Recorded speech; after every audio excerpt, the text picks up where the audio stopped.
Hare Krishna, Krishna Krishna, Hare Hare, Hare Rama, Rama Rama, Hare Hare. Hare Krishna, Hare Krishna, Krishna Krishna, Hare Hare, Hare Rama, Rama Rama, Hare Hare. Hare Krishna, Krishna Krishna, Hare Hare, Hare Rama,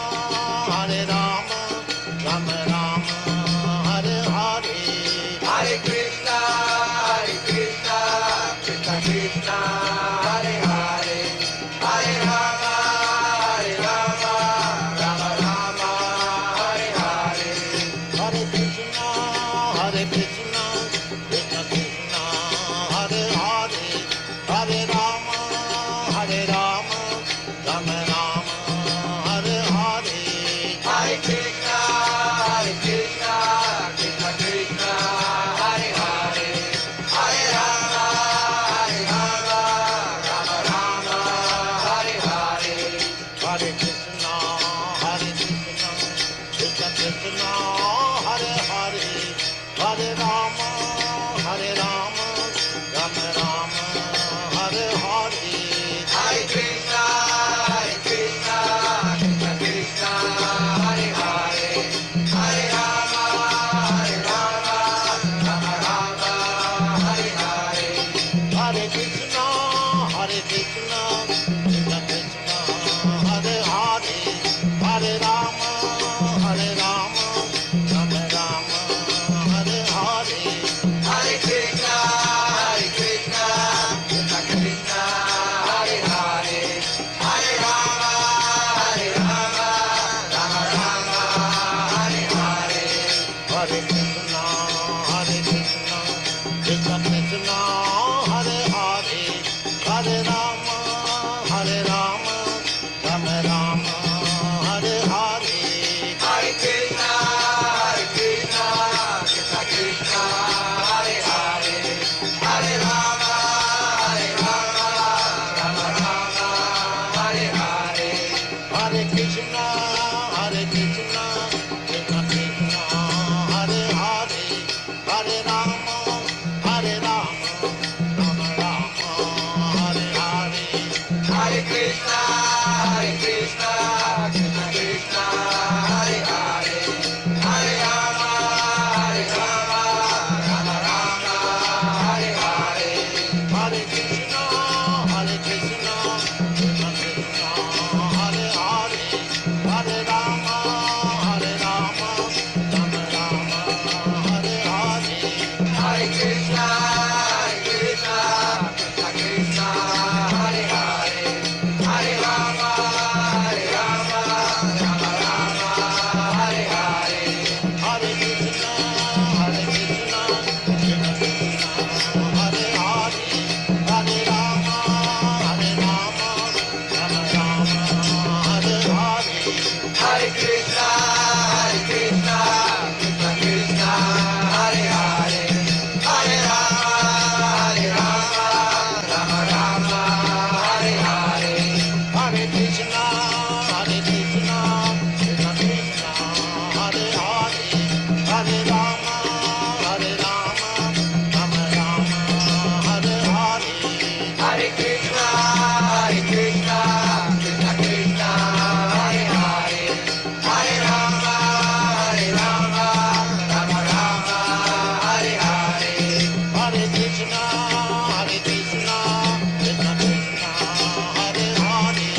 Hare Rama,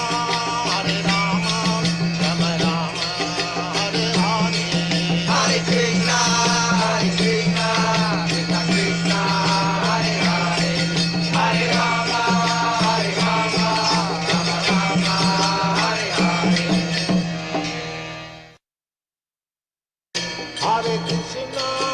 Hare Krishna, Krishna Krishna, Hare Hare, Hare Rama, Rama Rama, Hare Hare. Hare Krishna, Krishna Krishna, Hare Hare, Hare Rama,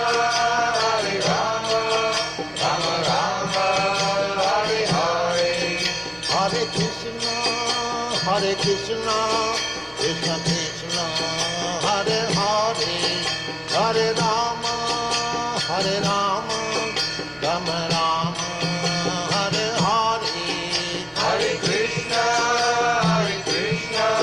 Krishna Krishna, Hare Hare, Hare Rama, Rama Rama, Hare Hare. Hare Krishna, Krishna Krishna, Hare Hare, Hare Rama, Rama Rama, Hare Hare. Hare Krishna, Krishna Krishna, Hare Hare, Hare Rama, Rama Rama, Hare Hare. Hare Krishna, dear devotees, please accept our humble obeisances. All glories to Srila Prabhupada. Welcome to this morning's Srimad Bhagavatam class. It's from, it's not Srimad Bhagavatam, it's Chaitanya Charitamrita class. It's from Adi Lila, chapter 5, text 23 through 28.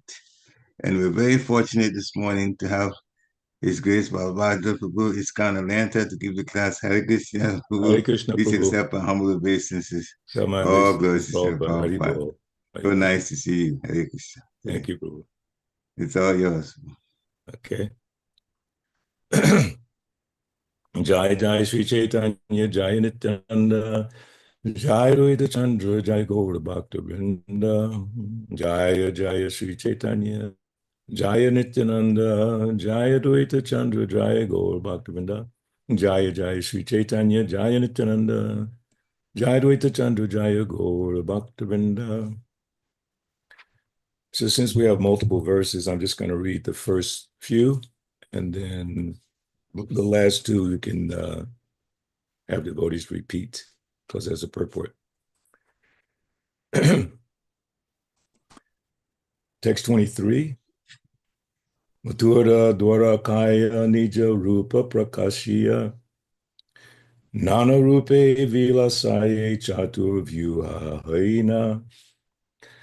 Lord Krishna manifests his own form in Mathura and Dwaraka. He enjoys pastimes in various ways by expanding into the quadruple forms. Text 24. Vasudeva Sankarshana Pradyumna Niruddha Sarva Chatur Vyuha Amsi Turiya Vishuddha. Vasudeva, Sankarshan, Pradyumna, and Aniruddha are the primary quadruple forms, from whom all other quadruple forms are manifested. They are all purely transcendental. Text 25. Etina loke Krishna kevala lila mai nijagana lana kele ananta samai. Only in these three places, Dwaraka, Mathura, and Gokula, does the all-sporting Lord Krishna perform his endless pastimes with his personal associates. Text 26. Paravyoma Majekari Sarupa Prakasha Narayana Rupe Karene Vidvida Vilasa. In the Vaikuntha planets of the spiritual sky, the Lord manifests his identity as Narayan and performs pastimes in various ways. Now this one we can have devotees repeat after me. Sarupa Vigraha Krishnera Kevala Dvi Bhuja Narayana Rupe Se Tanu Chatur Bhuja Shanka Chakra Gada Padma Maha Maheshwarya Maya Shri Bhu Nila Shakti Yandra Charana Sevaya. Next.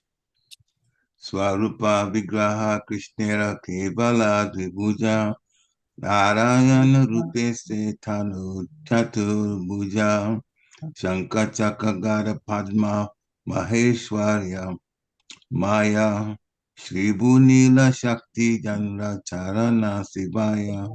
Hare Krishna. Haribol.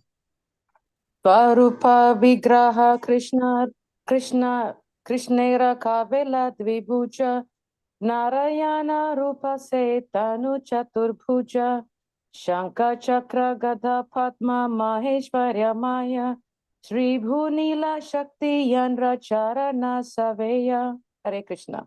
Hare Krishna.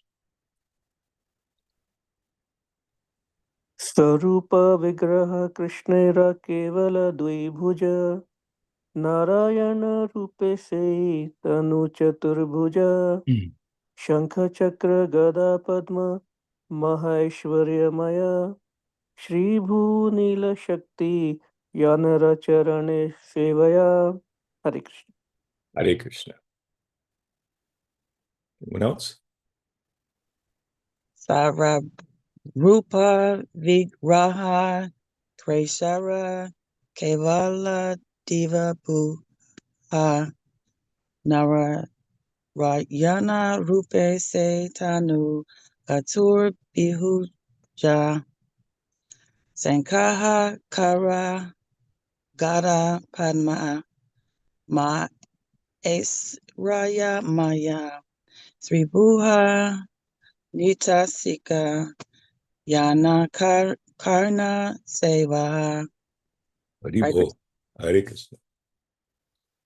Anyone else? Hare Krishna.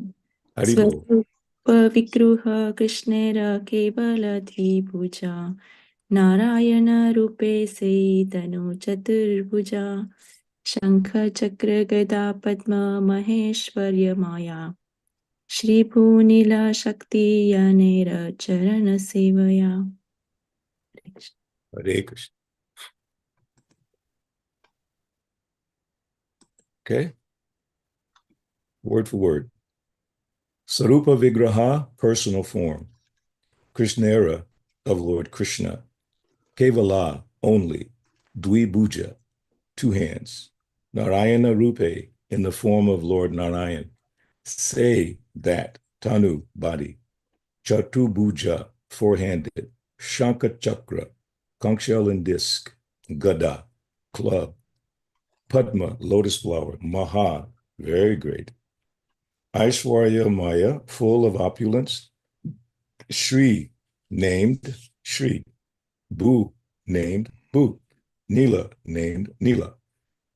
Shakti, energies. Yanra, whose. Charana, Sevaya. Serve the lotus feet. Translation, purport by His Divine Grace, A.C. Bhaktivedanta Swami Srila Prabhupada. Krishna's own form has only two hands. But in the form of Lord Narayan, he has four hands. Lord Narayan holds a conch shell, disc, club, and lotus flower. And he is full of great opulence. The Shri, Bhu, and Nila energies serve at his lotus feet.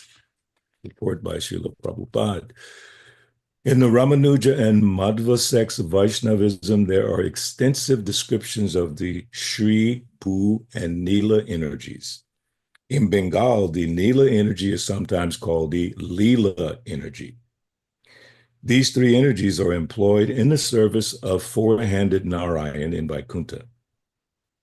Relating how three of the Alvars, namely Bhuta Yogi, Sada Yogi, and Branta Yogi, saw Narayan in person when they took shelter at the house of a Brahmana in the village of Gehali. The Prapanamrita of the Sri Sampradaya describes Narayan as follows. Taksha dirudham tadi ambudhabam Lakshmi daram vakshasi pankajaksham Hashtadvarye dvaye shobita shankachakram Vishnum dadishur bhagavantam ajam ajhanubu bahum kamainiya gatram Parshvadvaye shobita bhumi nilam Pitambaram bhushana bhushitangam Chaturbhujam chandana rushitangam. They saw the lotus-eyed Lord Vishnu, the Supreme Personality of Godhead, mounted on Garuda and holding Lakshmi, the goddess of fortune, to his chest. He resembled a bluish rain cloud with flashing lightning. And in two of his four hands, He held a conch shell and disc. His arms stretched down to his knees, and all his beautiful limbs were smeared with sandalwood and decorated with glittering ornaments. He wore yellow clothes, and by either side stood his energies, Bhumi and Nila. There is the following reference to the Shri, Bhu, and Nila energies in the Shitopanishad. Mahalakshmir Deveshasya Bhina Bhina Rupa Chetana Chetanatmika Sa Devi Trividha Bhavati Sakyamhana Icha Shakti Kriya Shakti Sakshat Chakrir Iti Icha Shakti Stri Vida Bhavati Sri Bhumi Nilatmika. Mahalakshmi, the supreme energy of the Lord, is experienced in different ways. She is divided into material and spiritual potencies. And in both features, she acts as the willing energy, creative energy, and the internal energy. The willing energy is again divided into three, namely Shri, Bhu, and Nila. Quoting from the revealed scriptures in his commentary on the Bhagavad Gita 4.6, Bhattacharya has stated that mother material nature, which is conceived of as the illusory energy Durga, has three divisions, namely Shri, Bhu, and Nila. She is the illusory energy for those who are weak in spiritual strength, because such energies are created energies of Lord Vishnu. Although each energy has no direct relationship with the unlimited, they are subordinate to the Lord because the Lord is the master of all energies. In his Bhagavad Sandara, text 23, Srila Jiva Goswami Prabhu states, the Padma Purana refers to the eternally auspicious abode of Godhead, which is full in all opulences, including the energies Shri, Bhu, and Nila. The Mahasamhita, which discusses the transcendental name and form of Godhead, also mentions Durga as the potency of the Supersoul in relationship with the living entities. The internal potency acts in relation with his personal affairs, and the material potency manifests the three modes. Quoting elsewhere from the revealed scriptures, he states that Shri is the energy of Godhead that maintains the cosmic manifestation. Bhu is the energy that creates the cosmic manifestation. And Nila, Durga, is the energy that destroys the creation. All these energies act in relation with the living beings, and thus they are together called Jiva Maya. Om Agyanati Mirandasa Jananjanan Salakaya Chaksu Militam Yena Tasma Shri Gurave Namaha Shri Chaitanya Manovistam Stapitam Yena Bhutale Swanupadama Yam Dadate Swapadantikam Jaya Shri Krishna Chaitanya Prabhu Nityananda Shri Advaita Gadadha Shivasati Go Bhaktivinoda Hare Krishna Krishna Krishna Hare Hare Hare Rama Rama Rama Hare Hare. So I don't think that Vishnu Gadadha Prabhu will be able to join us today. He's in Atlanta. I believe he's flying out sometime early. I really would love to have him here to help discuss some of this, because there's some very interesting historical points mentioned here, especially with reference to the Alvars, which I had not studied very much before, but I did some reading on them in the last couple of days, just trying to get some understanding. Just the term itself, Alvars, seems like it's probably not related to our Vaishnava culture, but actually it's very much related to our Vaishnava culture. In fact, King Kulashekar, who we know very well, is considered one of the Alvars. And his Mukunda Mala Stotra, the prayers of King Kulashekar, in the introduction, some very illuminating information that we can take a look at for a second.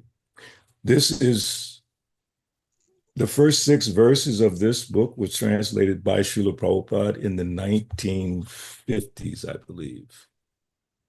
And then he as the devotees explain here, It says, using a Sanskrit edition published by Srila Bhaktivinoda Thakur in 1895, Srila Prabhupada began translating the Mukunda Mala Stotra in the late 1950s, but after completing 6 verses with commentary, he suspended it to work on the Srimad Bhagavatam. So it's a very beautiful book, and these are the prayers and meditations of King Kulashekara. But in the introduction, there's some little history I want to share with you. King Kulashekara was part of the Sri Sampradaya, the Vaishnav school founded by Lord Vishnu's divine consort, Sri. This school's most prominent representative, Ramanujacharya, 11th century, built on the work of his predecessors, Nata Muni and Yamuna Acharya, and established the systematic philosophy of Sri Vaishnavism.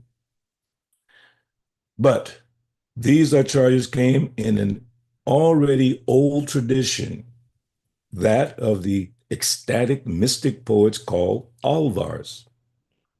The 12 Alvars appeared at various times in South India, in the area roughly corresponding to present-day Tamil Nadu.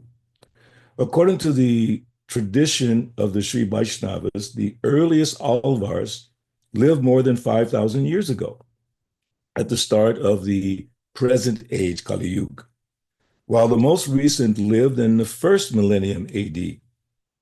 The Alvars' Tamil poetry was collected in the Tiruvamoli, revered by Sri Vaishnavas as their own vernacular Veda. On the strength of the Tiruvamoli's devotional authority, the Sri Vaishnavas claim to follow Upaya Vedanta, the dual Vedanta philosophy founded on both Sanskrit and Tamil scriptures.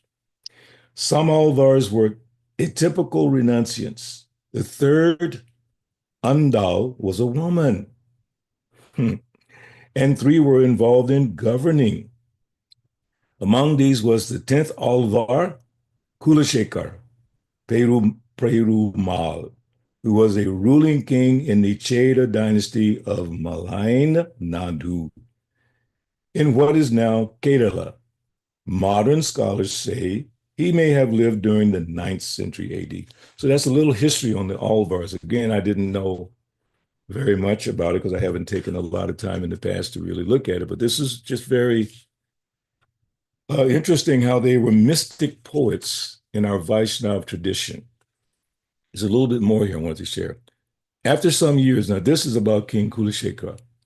After some years, he abdicated the throne and went to Sri Rangam, where he remained in the association of Krishna, the Krishna deity of Rangunath, and his many exalted devotees.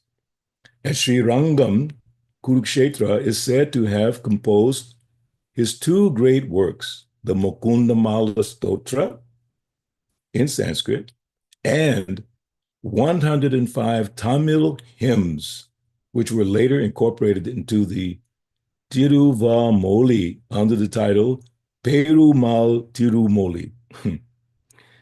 As the other Alvars do in their mystic expressions, in his Perumal Tirumoli, King Kulashekar emulates the roles of some of Lord Ramchandra's and Lord Krishna's intimate devotees. King Dasarat, 2 of the Lord's mothers, Kushala and Devaki, and some of the young cowherd women of Vrindavan. So this must be very interesting poetry given to us by King Kulashekar. And the focus always is on the Supreme Personality of Godhead, as in the verses we were reading here in Chaitanya Charitamrita. I did want to read one verse from Mukunda Mala Stotra, but I'll save that for later. Because here he's talking about the spiritual world and the form of the Lord in the Vaikuntha planets in the spiritual world. It says in verse 26, in the Vaikuntha planets of the spiritual sky, the Lord manifests his identity as Narayan and performs pastimes in various ways. And back to 25, text 25, only in these 3 places, Dwaraka, Mathura, and Gokula, Does the all-sporting Lord Krishna perform his endless pastimes with his personal associates? That phrase, endless pastimes. Krishna is performing, and in the spiritual world, there's no cessation of his activities. There's no boredom. There's no unhappiness. In the material world, no matter where we go, no matter what we do, at some point it becomes uninteresting, or we become bored, or we get tired. We may think of going to some faraway place, another country, even India, and we go and see all the sights, this place, that place. Of course, in Vrindavan and Mayapur, we can get absorbed in the pastimes of the Lord by visiting various places in the Dham, in Mayapur, even in Navadvip, and so many other wonderful places there. Or even now in Calcutta, you can visit Prabhupada's birthplace and so many nice things. But primarily in the mundane world, it lacks staying power. Sometimes in the material world, they call it stickiness, kind of stickiness, like the thing doesn't stay very long. The interest level, so they keep giving you new advertisements every day, sometimes the same product with a new advertisement, because they know you're going to lose interest. It's natural psychology. But in the spiritual world, no one loses interest. We don't remember that. Of course, we were in the spiritual world at some point, but we don't remember that dynamic of the spiritual sky, the activities in the spiritual world. Therefore, in order to get some sense of the spiritual world, we could say mandated, but we're offered an opportunity to experience it by hearing. That's why Shravanam is so important. Just by hearing, we can experience the spiritual world. No matter what we try to do in this world, no matter how we accumulate this or that in this world, we would just not become permanently happy. I remember Vishnu Prabhu was speaking this Sunday here in Atlanta, and he talked about this quite a bit, this idea that trying to enjoy the material world, and he quoted Dukkhalayam Shasvatam. And he asked the people, do you understand that? Dukkhalayam Shasvatam. And a nice discussion, nice back and forth. That this material world is certified. Prabhupada used the word certified. Now we know that word certified sometimes is used for things like certified meat, or certified this, or certified that. Then when you see like that certification, you think, oh, I have a little more trust in this particular item. Especially if it's USD or US whatever certified. So Krishna is certifying the material world Dukkhalayam Shasvatam, which means you can't change it. We can't change the nature of the world. It's been certified by Krishna. Forget about the government certifying something. They certify everything, alcohol, food, medicine. Then they fight over the certification. But you can't fight over Krishna's certification, Dukkhalayam Shasvatam, full of misery and temporary. That's why we're never happy with these things, because they're not permanent. The simple psychology or logic behind that is that we are eternal. It's like the fish cannot be happy unless it's in the water. No matter where you put it outside the water, it will not be happy. So the soul cannot be happy with temporary things. And then it manifests in our mind, anxiety, frustration. It's all due to the fact that the soul is not happy in this environment. That means us. So as devotees, how do we remedy this? How can we get above this constant frustration with life? Frustration with each other, frustration with ourselves, frustration with our mind, frustration with the weather, frustration with the government. It goes on. Why? Because Dukkhalayam Shasvatam, and we are eternal. This is not our place. But when we are fortunate to avail ourselves of the literatures given by Srila Prabhupada, and Srila Prabhupada giving us access to various acharyas like Kurukshetra, we're reading about Kurukshekhar, so we can begin to rise above this temporary existence in the material world and go into a space in our consciousness, and we can begin to appreciate the dynamic environment of the spiritual world and not be so enamored by this world. I'm only speaking about myself. I get totally enamored sometimes. The other day I was meditating so heavily. How can I think of the form of Krishna more? How can I meditate on the form of Krishna more? And I got into this deep thought about that. But as I was researching for the class today, I came upon a verse, which I won't read now, I'll read in a few minutes, from the Bhagavatam that totally explained everything. When you hear it, I think you're going to be so encouraged. It just totally changed my whole thought. Because I'm thinking, let me look at, because I have beautiful pictures of Krishna in front of me. Let me try to focus on them during the day and meditate on them during the day. And then Prabhupada, in his infinite wisdom, outlined how we can be thinking of Krishna, the process of thinking of Krishna. Maybe I should just read it now. It's just, it's too exciting to put it on the side. Here is in the Bhagavatam. It's in the third canto, chapter 28, text 19. Kapila's instructions on devotional service. And you all should understand that these chapters in the Bhagavatam, the titles are very enticing as we try to practice Krishna consciousness, as we become serious about Krishna consciousness. The titles jump off the pages and draw us in. Think about this one. Lord Kapila's instructions on devotional service. We're all trying to practice devotional service. Hopefully, we're not so independent in our minds that we think whatever we do is perfect. We should be constantly trying to improve in the practice of our devotional service. So here's this verse, text 19. Translation, thus, always merged in devotional service, the yogi visualizes the Lord standing, moving, lying down, or sitting within him. For the pastimes of the Supreme Lord are always beautiful and attractive.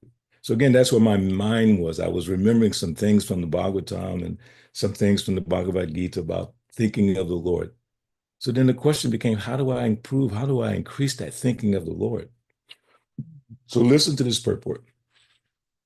The process of meditating on the form of the Supreme Personality of Godhead within oneself and the process of chanting the glories and pastimes of the Lord are the same. One more time. The process of meditating on the form of the Supreme Personality of Godhead within oneself and the process of chanting the glories and pastimes of the Lord are the same. Continuing, the only difference is that hearing and fixing the mind on the pastimes of the Lord is easier than visualizing the form of the Lord within one's heart. Because as soon as one begins to think of the Lord, especially in this age, the mind becomes disturbed. And due to so much agitation, the process of seeing the Lord within the mind is interrupted. So let me think about that one part. That's very powerful. I mean, as I said, I was trying to meditate on and increasing my trying to see the Lord within my mind. And probably, I just telling you, it's too difficult in Kali Yuga to do that. The moment you try to do that, you're going to be distracted by so many things. But the hearing and chanting forces the mind to hear the glories of the Lord. Bhajahuremana, Srinanandana, Abhayacharana Bindare. My dear mind, engage in hearing. Shravana Kirtanam, the glories of the Lord, because that way the mind comes under the control of the sound vibration. Everyone's into this yoga and meditation, so on and so forth. But the real meditation is on the sound vibration of the glories of the Lord and the Lord's holy names. How fortunate we are to have Prabhupada's books, that we can just open them and enter into the spiritual environment.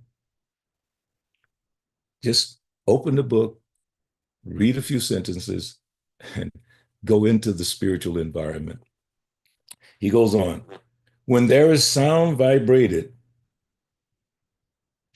praising the transcendental pastimes of the Lord, however, one is forced to hear. Let that sink in for a second. When there is sound vibrated, praising the transcendental pastimes of the Lord, however, one is forced to hear. I was just listening to the narration of the songs sung by Lord Shiva, narrated by His Holiness Amala Bhakta Maharaj. And Lord Shiva's prayers glorifying the Lord are absolutely spectacular. You should all take some time and read those prayers. There are many benedictions given at the end of the prayers by Lord Shiva. Beautiful benedictions.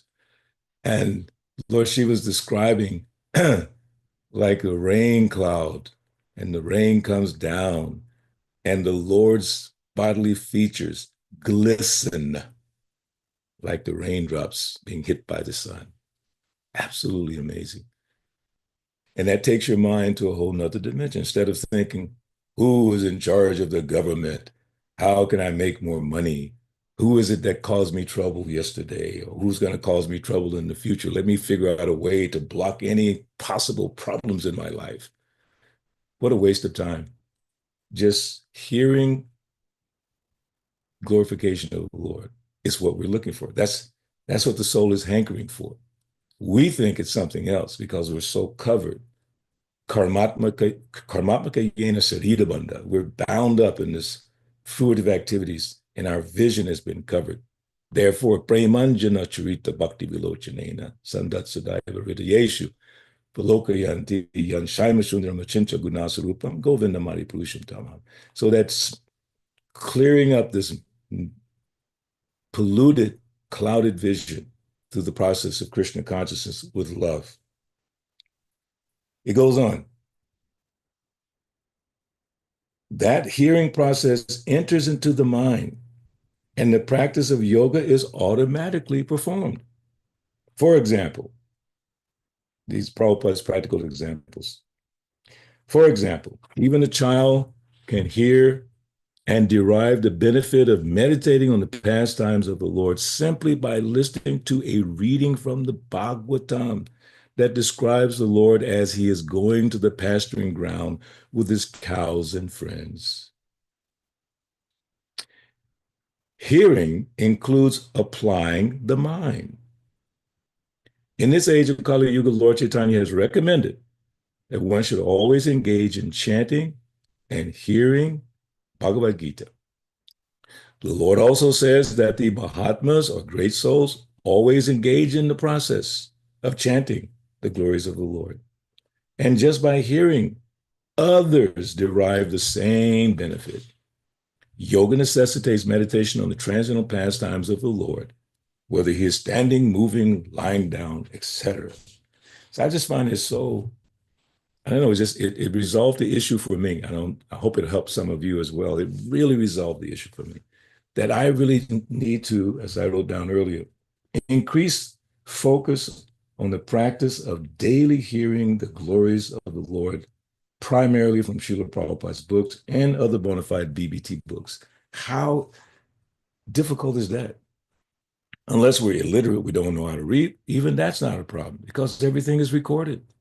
I listen every day to my dear godbrother, Amala Bhakta Maharaj, reading Bhagavatam, Chaitanya Charitamrita, the life of Tulsi, Lila Amrita. It's just amazing. Just hearing. And his voice is so sweet. You can have access to his recordings on the prabhupadvani.org. Amala Bhakta Maharaj. He narrates so many of Prabhupada's books. Even he narrates from Chaitanya Bhagavat, so many places.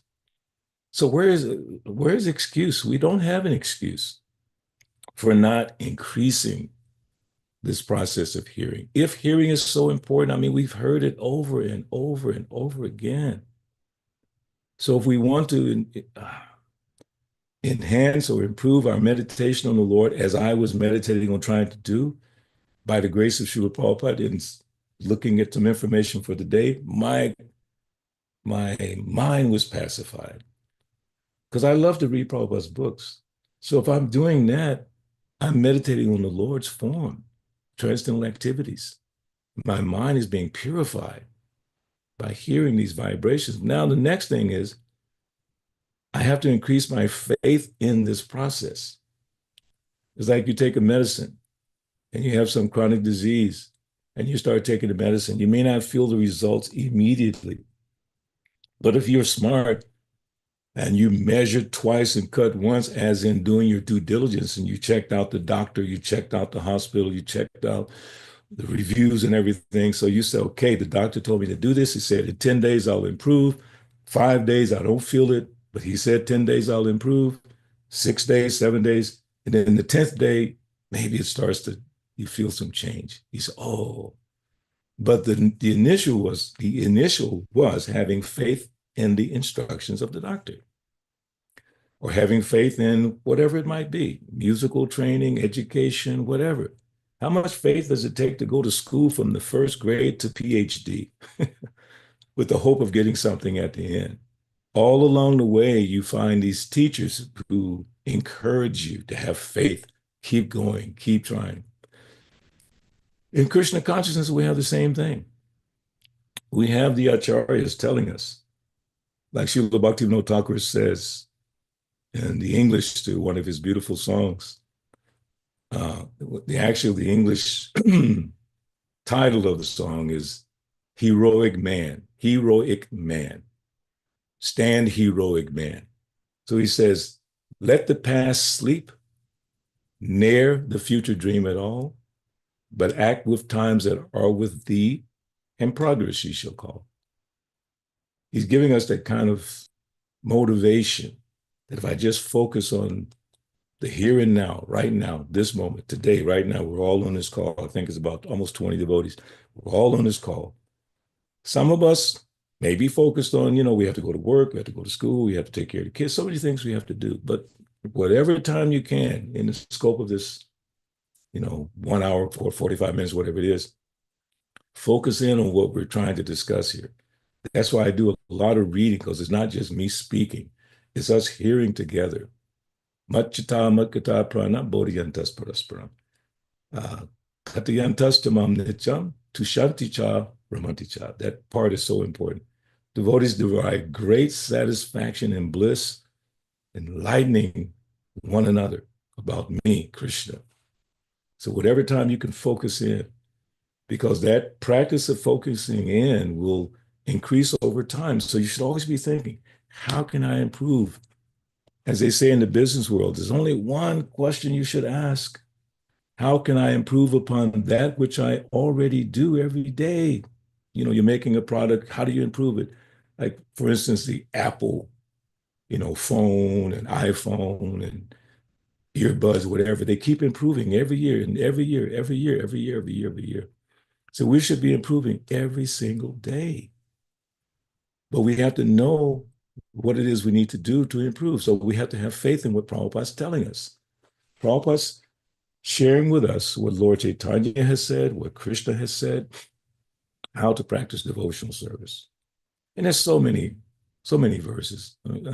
Some of my favorite verses are Bhagavad Gita chapter 13, text 8 through 12, because those are the principles of knowledge, beginning with humility. And Prabhupada breaks down each one of the principles and explains them in so much detail. Then he says, in the beginning of the purport, about the second or third paragraph, he says that these principles, one should have a test, how he's doing. And he said, you can use these principles from verse 8 through 12, chapter 13, for that test. You just take them and see, how am I doing with the principle of humility, pridelessness, nonviolence? How am I doing with that? So we can test ourselves, okay? So how am I doing with hearing and chanting? I'm asking myself that question.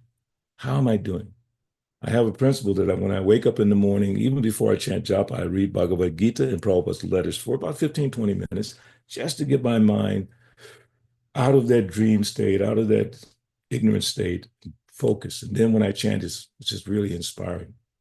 So my main point here is that hearing the glories of the Lord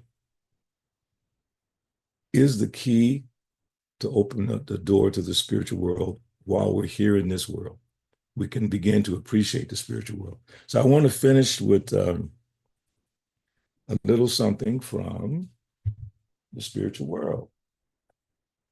It's from the chapter of the Bhagavatam, Descriptions, the Kingdom of God. And I just want you to hear, just listen, and just relish this for a minute.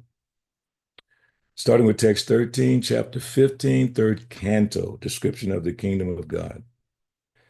After thus traveling all over the universes, they also entered, meaning the four Kumaras, they also entered into the spiritual sky, for they were freed from all material contamination. In the spiritual sky, there are spiritual planets known as Vaikunthas, which are the residents of the Supreme Personality of Godhead and his pure devotees, and are worshipped by the residents of all the material planets.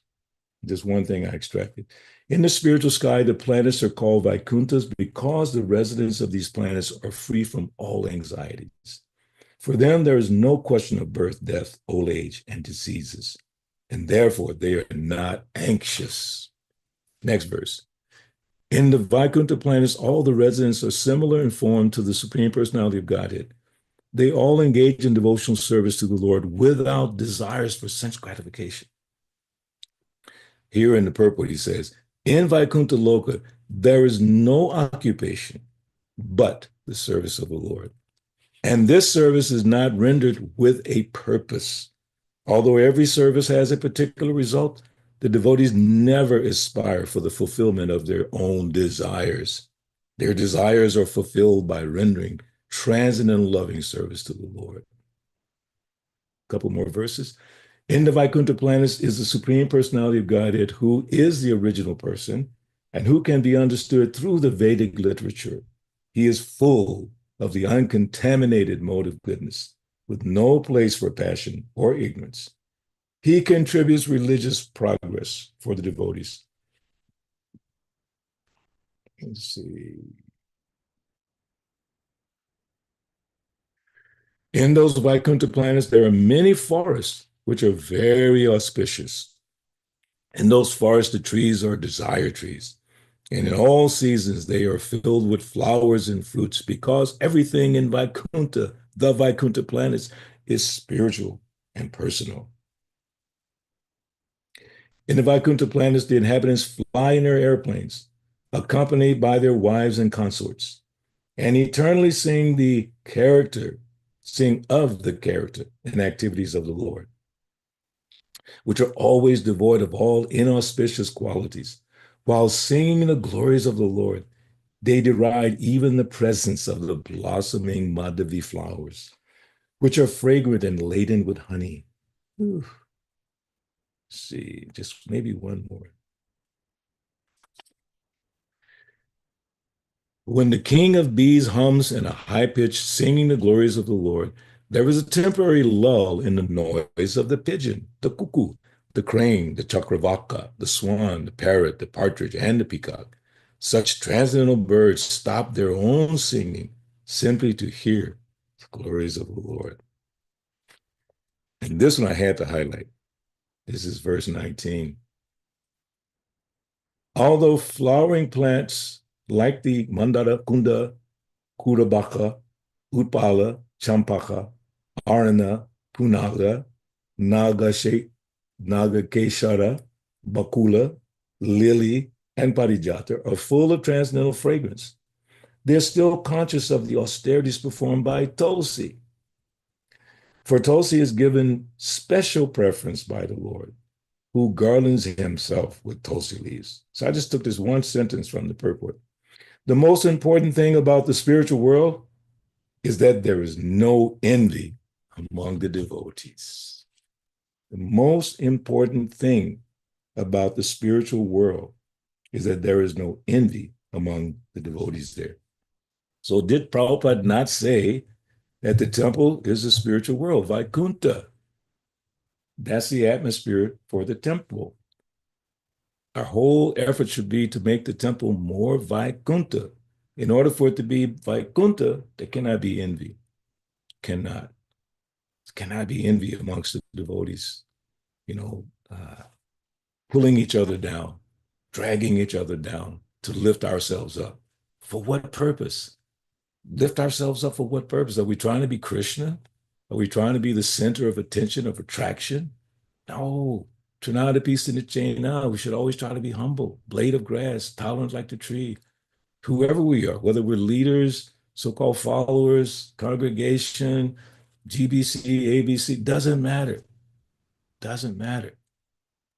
We should work together to enhance, because I know it's already there, but to enhance that spirit of less envy, to make the environment so wonderful that whoever comes within the temple environment, they don't want to leave. I know that's what happened to me when I started coming to the temple. I had never experienced an atmosphere like that. Maybe they were faking it. I don't know. But it was so attractive, the friendliness, the loving mood of the devotees. I told this story many times, and I'll abbreviate it real quick. It's called The Rabbi's Gift. And we heard this story from a senior Prabhupada disciple, Mataji, in Alachua years ago for a Grihasta conference. And she told this story. And it's very simple that these priests who were living in a church, whatever, I think it was 3 of them, and the congregation started to go down, diminish. Less and less people were coming. So then a Jewish rabbi used to come to their property to meditate in the forest. And they knew about him and they respected him. So they deputed one of the brothers to go and talk with him to find out what's going on, why people are not coming. So one brother went and talked to him and spent some time with him, and they did some meditation together. And as he was preparing to leave, he asked the rabbi, what can we do to improve the situation in our church or monastery? I think it was a monastery. So the rabbi told him, one amongst you is the Messiah. That's all he said. One amongst you, meaning the 3 brothers, one amongst you is the Messiah. And the brother was like, what? So he went back to his other brothers and they said, well, how did it go? He said, yeah, it was a nice conversation, but he said something I don't understand. What? He said, one amongst us is the Messiah. Messiah means like the supreme Lord or representative coming down. He said, one amongst us 3 is the Messiah. So obviously they were practicing humility and all. They said, no, it can't be me. Brother John said, it can't be me. And Brother Paul said, it can't be me. And the other one said, it can't be me. But what happened was they started looking at each other as if the other one could be the Messiah. What happened, they changed their mindset toward each other. Wow. And when she told that story, we were like, Eureka. It was like, aha, that's the problem in ISKCON. We're not seeing each other in the proper way. We are spirit souls. Spirit souls, part and parcel of the Lord. Not only that, the Lord is inside of us. Ishara Sarabhutanam Hrideshe Arjuna Tishtati. He's in everyone's heart. Everyone's heart. That means I should be looking at you with the mood of namaste. Everyone says namaste. What does it mean? The spirit in me respects the spirit in you, but above that, I respect the Supreme Personality God is within your body. That means your body's a temple. So when devotees start looking at each other as the Messiah or as temples, things will definitely improve in our relationships with each other. So that mood of Vaikuntha is just amazing. No envy. The most important thing is that there's no envy. Prabhupada says it right there in the purport. The most important thing about the spiritual world is that there is no envy amongst the devotees there. So please keep that in your mind. Meditate upon that. Let us all make a plan to hear more. I know everyone on this call is reading and hearing. Do it more. Oh, last thing. Bhagavad Gita, chapter 9, text 14, we all know. Satatam kirtayanto mam, itantasya drida vrata. Namasyantasya mam bhaktya, nitya yukta upasate. Always chanting my glories, endeavoring with great determination, bowing down before me. These great souls perpetually worship me with devotion. Not 16 rounds, put my bead back down, I'm done. Read a couple of verses, I'm done. That's fine. I mean, that's the practice. But increasing, perpetually, always. Oh, drida vrata. making a firm, determined vow that I will improve my hearing and chanting. I will increase my practice of Shravanam, Kirtanam every day by the grace of the Lord. So I will stop there. Hare Krishna, Krishna Krishna, Hare Hare, Hare Ram, Ram Ram, Hare Hare. And hopefully devotees have some discussion points, share some realizations. Thank you very much, Prabhu, for very, very nice lectures. So much variety, starting with the alibars and reading about them, and then later on to parts in the Srimad Bhagavatam, describing the spiritual world, and then the need to be, especially making the point that, or reading that part of the purport, that in the spiritual world there is no envy. There's no envy. That's why it's called Vaikunta. No anxiety either. Yeah. So this is the time to unmute yourself, to have some realizations or some take-home points that struck you significantly. You want to share that, definitely do that. Some questions that you want to ask, please do that also while we have this opportunity. Machita, Makita, Pranabodaya, and Parasparam. That's time to talk about it. That's what the Buddhists do. And the life fair is all about Krishna. So we'll be happy like that. So please unmute yourself and begin. Let's start the Krishna Katha. Hare Krishna. Hare Krishna. Hare Krishna, Prabhu, please accept my humble obeisances, so Mr. Shri Prabhupada. Haribo, mami. Accept my basic Accept my. Prabhu, I was really appreciating the point that you were talking about envy, and I was, that was a very strong point, because I was reading a quote recently and remembering something from my spiritual master, where he said that, trying to paraphrase the words because I don't remember his exact words, but something like, when we do not see what we have done wrong, we are disempowering ourselves.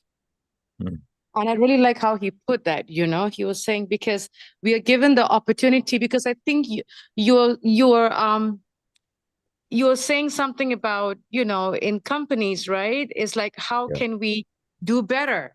What we're already doing, So that idea is empowering ourselves, and Krishna is giving us the opportunity to empower ourselves to change and to do better, as opposed to sitting and saying, no, it's not my fault, it's this fault, it's that fault. But it may not be our fault, but it's our responsibility to make a change, because we are given that empowerment to make that change. So I was really appreciating the point, because, like and as soon as you mentioned that, I was thinking about, my cell phone, because I just changed my cell phone like 2-3 months ago, because I had it for 5 years and it was frustrating me. And here, because it was, very old. So here am I, getting frustrated with the cell phone, rather than taking the time to change it. And honestly, Prabhu, I was, I just kept fussing about it rather than changing it, because I didn't want to make a change. And it took my daughters to say, Mom, you know what? We're telling you for 2 years, it's about time. And it took me 2 years, seriously. So I said, my goodness, I am not willing to change a situation that Krishna is giving me, because I'm stuck in what I want to believe is, what I want to believe that's not working is the right thing. Wow. I was really thinking about it. I said, if it's not working, that means it has to change. And Krishna is giving us the empowerment to change. And if we do not, then we are disempowering ourselves, and it's not healthy for our Krishna consciousness. So I was really meditating on that point, Prabhu.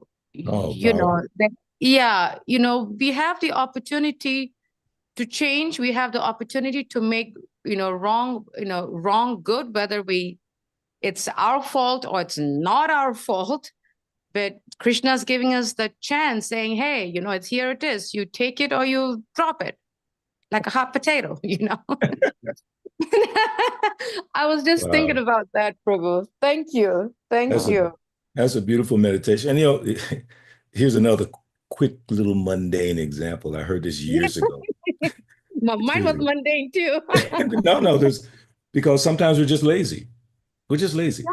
So the story goes that this man was sitting on his porch with his hound dog. In the South, they have these big old hound dogs.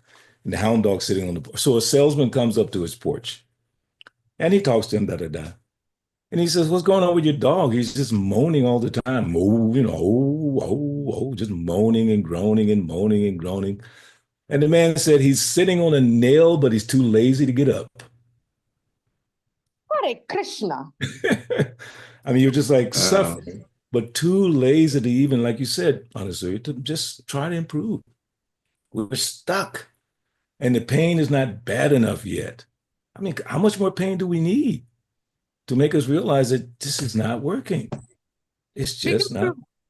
Yeah, because I think it's because we are too busy trying to say it's her fault, it's not my fault. She's the one that's wrong. I'm not the wrong. I'm not the wrong. It's her. It's, like rather than say, okay, let's stop pointing fingers and say, okay, there is an issue.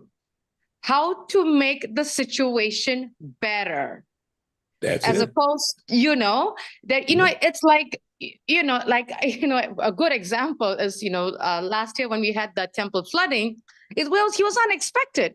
And, and rather than saying, okay, this one put this pump and this one, this pump, and I said, get the damn thing out, put a new one in, and just change the situation. I don't care who installed, I don't care where it came from, just change the damn pump, So that's the point, Prabhu. Like, I think, as devotees, when we're trying to build relationships, when you're trying to see, we are so much caught up in he said, she said, not my fault, not her fault, blah, blah, blah. But we don't want to change the situation. And that is what's going to raise, and I'm using P.T. Swami's language, raise our consciousness. Yes. He always uses that phrase, how to raise our consciousness, is to change the situation more than just pointing fingers. And then we forget that there are three fingers pointing back at us. So I was really thinking about that cell phone issue with me. Like that really made me snap. Probably it took two of my kids and another devotee to help him make me get a new phone because I was so stuck in complaining about it. Wow. I was just so stuck. Yeah. After 5 years, can you believe that? I mean, yes. Talk about the modes. We'll talk about the modes. Yes. It's also knowing the process. Like you're saying, amongst the devotees, we have all these problems and this and that. So what is the process to improve that? So when we think in terms of improving, a lot of times we speculate what we can do. But actually, it's already been explained to us by Rupa Goswami in terms of, especially amongst devotees, how we interact with each other. It's already there. Dadati, pratigrinati, bhunte, pujayate, chayava. And then that, what is that? Revealing one's mind, listening confidentially, giving gifts, receiving gifts, giving prasad, receive prasad. Those practices improve the so-called envy amongst the devotees. That can be eliminated just with those 6 things given by Rupa Goswami. And then Prabhupada says in his third purpose of ISKCON to bring the members of the society closer together. So then that means how to improve in the process of bringing devotees closer together. Well, Rupa Goswami's 6 principles. Prabhupada practiced them. He cooked the prasad, he served the prasad, he did everything for devotees. He expressed love and they saw love and they gave love back. They didn't even know how to take care of Prabhupada. Prabhupada had to stand in line to go to the bathroom. Nobody was cleaning, nobody was helping. One day some devotee said to Prabhupada, "Swamiji, can I help you?" I mean, after Prabhupada done all this work. Right, Prabhu? Huh, what's that? I think that was Satsrup Maharaj, right, Prabhu? I thought I read it. I can't remember exactly which one, but I just remember the incident. Yes, Can we yes, help? yes. Can we help you? So Prabhupada he gave the love first. There's a song. Who sings that song? I can't remember that. Where is the love? That's the name of the song. Where is the love? Probably Pritchard might know. I don't know. It was a famous song from Donny Hathaway and Robert. Donny Hathaway, exactly. Very famous. I knew he would know. I knew he would know. Where is the love? Where is the love? Where is the love? Where is the love? The Beatles, all you need is love. Yes. So if that's the case, Then where is the love, Prabhu's Mataji? We just got to give more of that love. I told some devotees some months back, a devotee, all you got to do is give more love. That's it. And how do you give love? Prasadam, gifts, listening, appreciating. That's how you do love. So we should think every day how to improve and break out of what Anasuya is describing, that kind of, just leech-like tenacity to things that are not working. It's just not working. So what I just got to break out from it. But we're afraid sometimes to break out. But if we have faith in Srila Prabhupada, that was my main point that I wrote down. If we have faith in what Prabhupada taught us, which necessitates us reading his books and studying his life, reading his letters, and then having faith in what he's saying. And we just step by step by step. Mahajano Yenigata Sapanta. Don't speculate. Prabhu, Go ahead. One thing that was coming to my mind is that it's a very strong point you just mentioned, being stuck. I was reminded about my mother, that as soon as you mentioned that sentence, I thought of my mom immediately. My mother had a big challenge, of being stuck. Being stuck in a sense that, she found, how do I say it? And I also see that same quote unquote disease in ISKCON, with some devotees, is that she felt comforted. Mm. She felt comfortable. I know it sounds weird, but it took me a while to really understand her consciousness also. She felt comforted and warmed by feeling pity. Yes.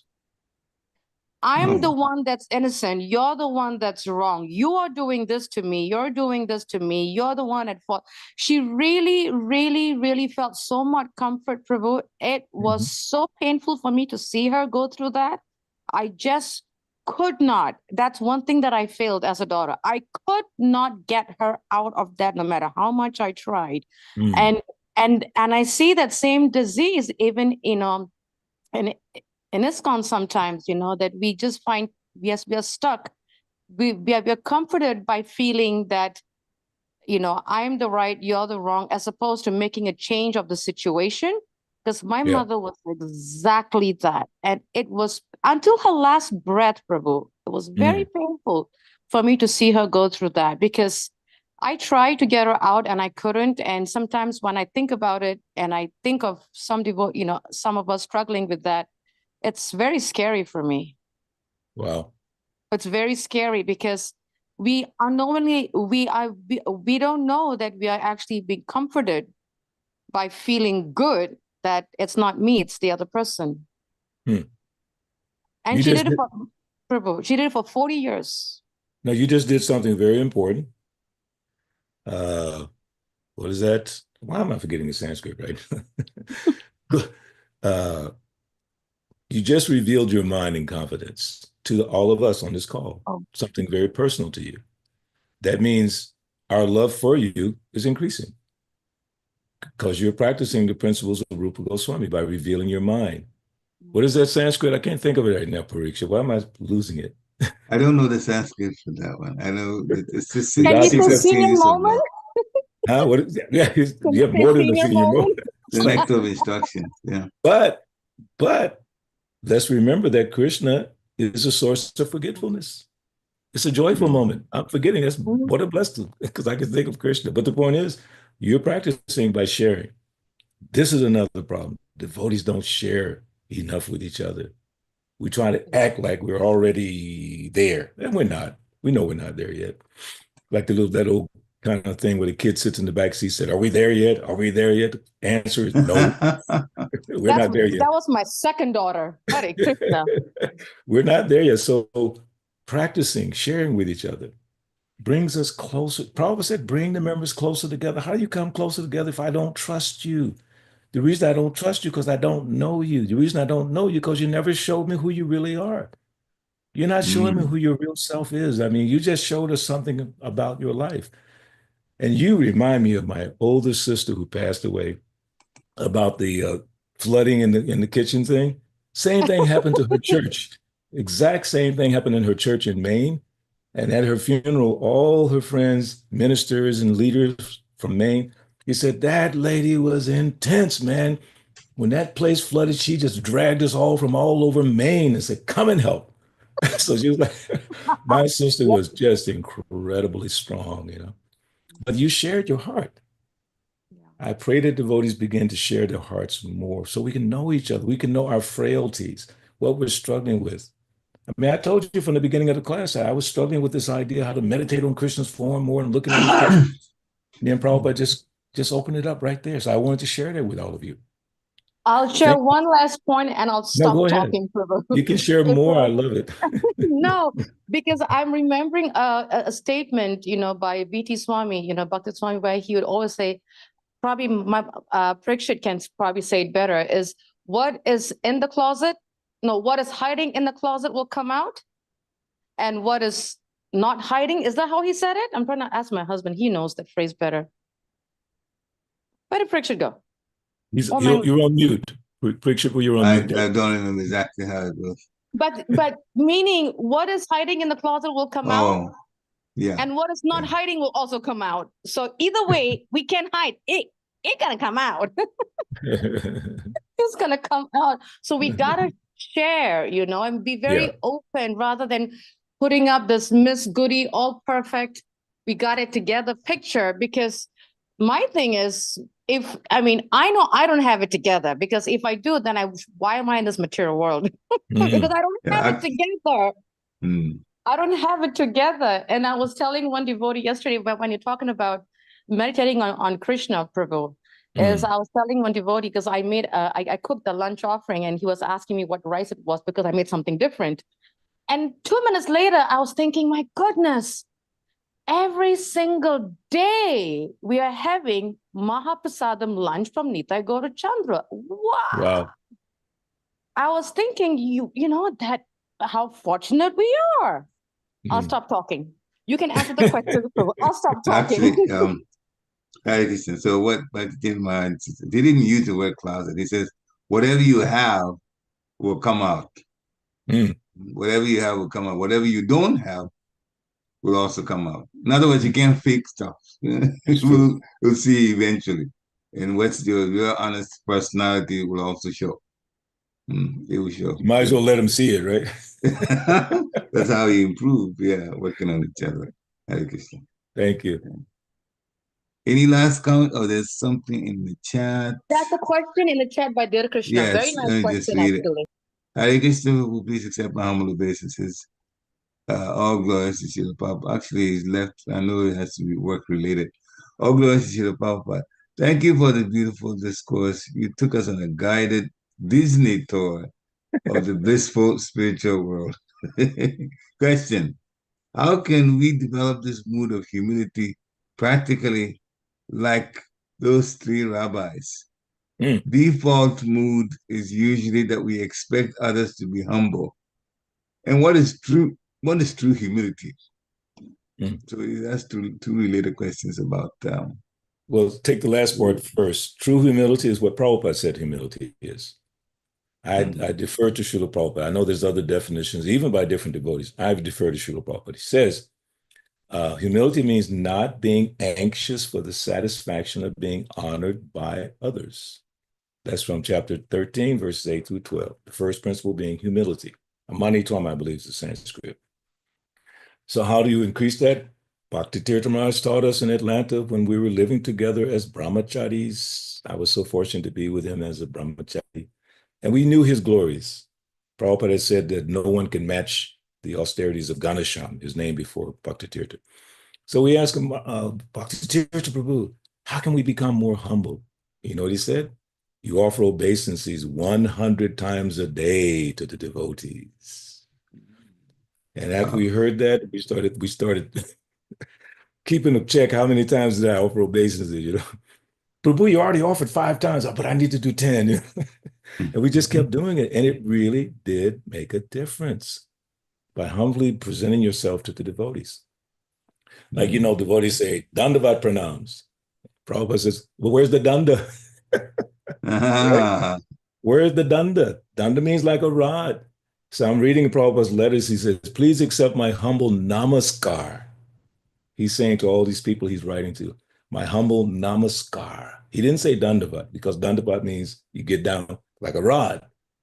So that we were offering dandavats to each other all day long.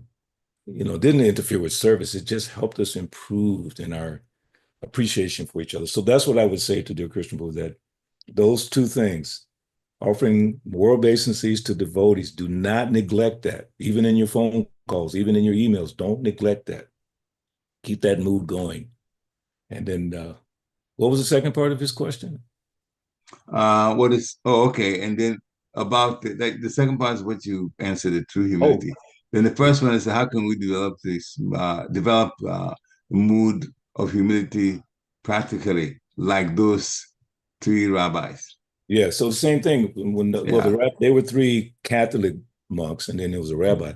So the rabbi told them, basically, see the divinity in each other. If you just stop and see the divinity, we're just so covered. I'm so covered. I forget every second that this is spirit soul in front of me. There's spirit souls between me and this video camera. There's spirit souls everywhere. So just by being enlightened through knowledge, Krishna says, I destroy the ignorance by the shining lamp of knowledge. Mm-hmm. By the shining lamp. So Krishna's being kind upon the devotees. The shining lamp of knowledge removes the ignorance, and then everything becomes better. Hare Krishna. Hare Krishna. Thank you very much. Any final questions? If not, then we'd like to thank you for coming on today with so much nectar that we've gotten hearing you in this class. So we're most fortunate. Dear devotees, thank you also for coming and joining in the conversation. Vanchakapaturubhasya kripa sindhubhya Patitanam Pavanebhyo Vaishnavebhyo Namo Namah. Prabhupada Haribo, Hare Krishna, everyone. Haribo, Haribo. Hare Krishna. Jai. Hare Krishna. Hare